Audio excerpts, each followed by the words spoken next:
नादानी और अज्ञानता में सतलोक आश्रमों से जुड़े हुए समझदार भाई बहन तो इस वीडियो में सतगुरु रामपाल जी भगवान के सत्संगों से प्रमाणित करके बताई गई बातों को आंखों देखकर स्वयं ही निर्णय कर लेंगे कि भक्ति और मर्यादा सतलोक आश्रमों में है या साध संगतियों में।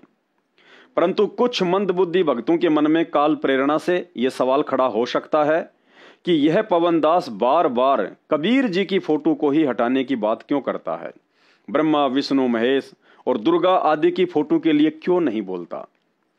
भाइयों और बहनों, विचार करो, सन 1994 से सतगुरु रामपाल जी भगवान द्वारा कबीर जी की जिस दाढ़ी मूंछ वाली नकली फोटो को परमात्मा बताकर भक्ति करवाई जा रही है, क्या आज उसी कबीर जी की दाढ़ी मूंछ वाली फोटो को पवन दास के कहने पर हजारों भगत फाड़ फाड़ कर अपने घरों से बाहर निकाल देंगे? ऐसा तभी संभव है जब स्वयं सतगुरु रामपाल जी भगवान ऐसा चाह रहे हों। अर्थात पवन दास तो संदेश देने के लिए एक यंत्र की भांति निमित्त मात्र बना हुआ है, बाकी सारा खेल गुप्त रूप में सतगुरु रामपाल जी भगवान स्वयं ही खेल रहे हैं। करे करावे सतगुरु, मन में लहर उठा, दादू सिर धर जीव के और आप बगल हो जा।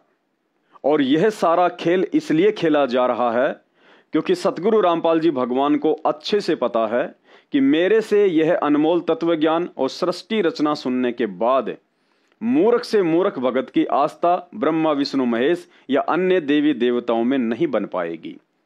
परंतु मैंने अपने आप को कबीर भगवान का भेजा हुआ दास रामपाल दास बताकर और इस दाढ़ी मूंछ वाली फोटो को कबीर भगवान बताकर जिन जिन आत्माओं को भक्ति मार्ग पर लगाया है, इन सभी आत्माओं की आस्था इस दाढ़ी मूंछ वाली कबीर जी की नकली फोटो में दृढ़ हो गई है कि यही असली भगवान है। और उधर काल निरंजन ने अपनी सूझबूझ से इन आत्माओं को त्रिकुटी पर ठगने के लिए कबीर जी से उनका वह दाढ़ी मूंछ वाला रूप धारण करने का वरदान भी मांग रखा है। सुनिए पहले 40 सेकंड का यह अनमोल सत्संग, जिसमें काल निरंजन ने कबीर परमात्मा से उसका दाढ़ी मूंछ वाला रूप धारण करने का वरदान मांग रखा है। वचन भर लो, वचन भर लिया, अकबर लिए भाई न्यो बोला जी के चारों युगों में 3 युगा में जीव थोड़े ले जाना, सतयुग त्रेता और द्वापर में, और चौथा युग जब आवे कलयुग कितने ले जाइयो। बोला वह बड़ी अड़ाई तन तया। अच्छा भाई कोई बात नहीं। दूसरा यह है कि मैं आपका रूप बना सकूं, मैंने ये आज्ञा दे दो। भाइयों और बहनों, वीडियो सुनकर आपके बात समझ में आ गई होगी कि पवन दास को निमित्त बनाकर क्यों सतगुरु रामपाल जी भगवान इस दाढ़ी मूंछ वाली कबीर जी की काल्पनिक फोटो को भक्तों के घरों से बाहर निकलवा रहे हैं।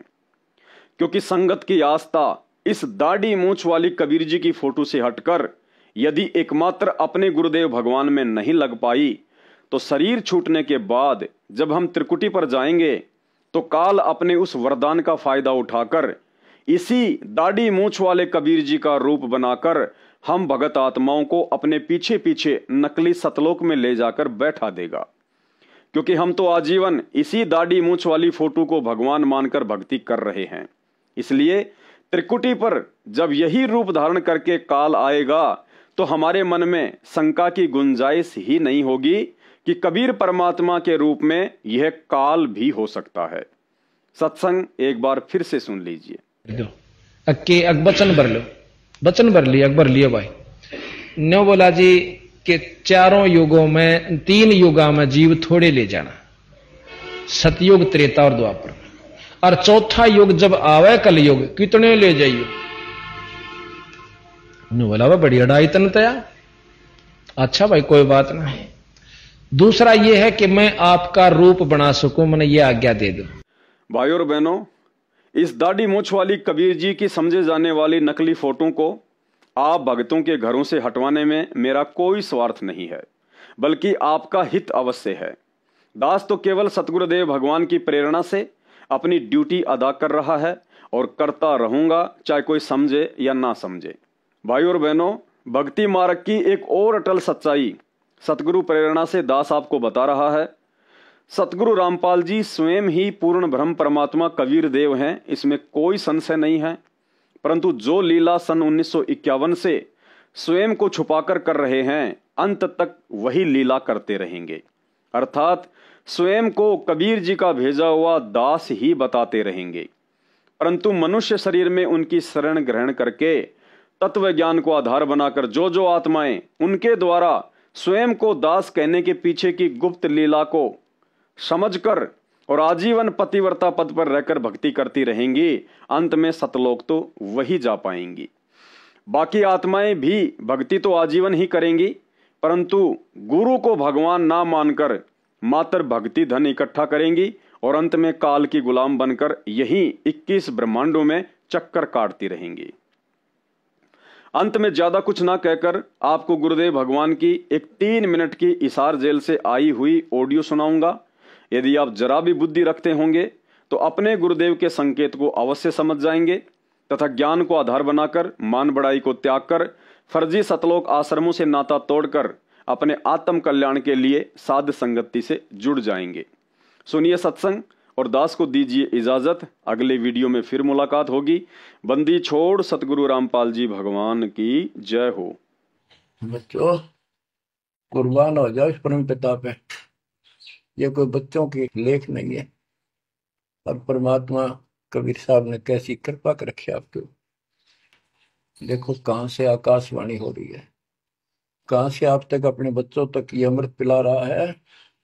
इतने लाडले हो आप मालिक को, जैसे छोटा सा बच्चा मां ना होया करे, छीनने का लगा कर दूध पिलाती है। दूध से फिर कदे सर ने देखेगी, कदे पैरा ने, कदे फुंसी फांसी तो ना है। तो बच्चों आज इतने लाड आपके कर रहा तेरा हमारा पिता। कहां से अमृत आपको घर बैठे पिला रहा है और आपकी केयर टेक भी करता रहता है। मेरे बच्चों को कोई काल का दूत, भूत भैरव या अन्य कोई देव कोई कष्ट ना दे दे। बच्चों विश्वास करो इतनी पर परमात्मा आपको शरण में रखे। कहते हैं साधा से ती मस्करी चौरा नाल खुशाल, मल खाड़ा जीतेंगे ये युगन युगन के माल। आप युगन युगन के माल हो। इस भक्ति रूपी अखाड़े में पहले से एक्सरसाइज करते आ रहे हो, ठीक है। नहीं सफलता मिली तो अब आपका फाइनल गेम है और आप आहार में खुराक में कोई कमी नहीं छोड़ी जाएगी। मालिक पर विश्वास करो, कुर्बान हो जाओ। जिसका तुम चटके बैठे हो ये संपत्ति और संतान तेरे साथ मिल जाएगी। नोट कर लो, आपको भी पता है। लेकिन अब ये संतान आपकी होगी अगर ये शरण में रहेंगे। कोई अटैक काल का नहीं होगा। काल की चोट तुम खुद खाओगे, नाम तोड़ के बकवाद करके। आपको ऐसे रखेगा जैसे टीवी की अंडों को महाभारत के युद्ध में रखा था। 100 कार्ड बढ़ा देगा। और ये कहां से मैं बोल रहा हूं पता है आपको? और यहाँ क्या हो रहा है क्या आप भी नहीं समझोगे इस मालिक को? बच्चों धन्य आपके माता पिता जी से जन्म हुआ। कुर्बान हो जाओ, भूल जाओ संसार को। अपने मालिक में इतना दृढ़ आस्था कर लो कि उसके अतिरिक्त सौपन भी कोई दूसरे का ध्यान आपका ना दे, सौपन में भी कोई आन ना दिखे। पतिव्रता पद में आने के बाद परमात्मा क्या करेंगे? मेरी पतिव्रता जमी पर जो जो धर है पावे, समृत झाड़ू देते हैं ना काटा लग जाए। इतना साथ हो जाएगा। आज साथ तो आज भी है पर हम बालक हमने दिखते को ना। आज भी इतने साथ आपको बहुत दुखों से बचा रहे। आप विश्वास करो। बात यही बिगड़ी थी कि हम उस परम पिता को सच्चे दिल से स्वीकार नहीं कर पाए। ये भगवान है। जब तक हम कभी हर प्रकार से 100% पतिव्रता पद पर नहीं आवांगे, इतने ऊपर नहीं जा सकते। बच्चों तुम ऐसे समर्थ के शरण में हो और उस परमात्मा ने आपके लिए कष्ट उठाए। अब आप संभल जाओ, पहचान दो अपने भगवान ने। वो ना दुखी करो ज्यादा दाता को।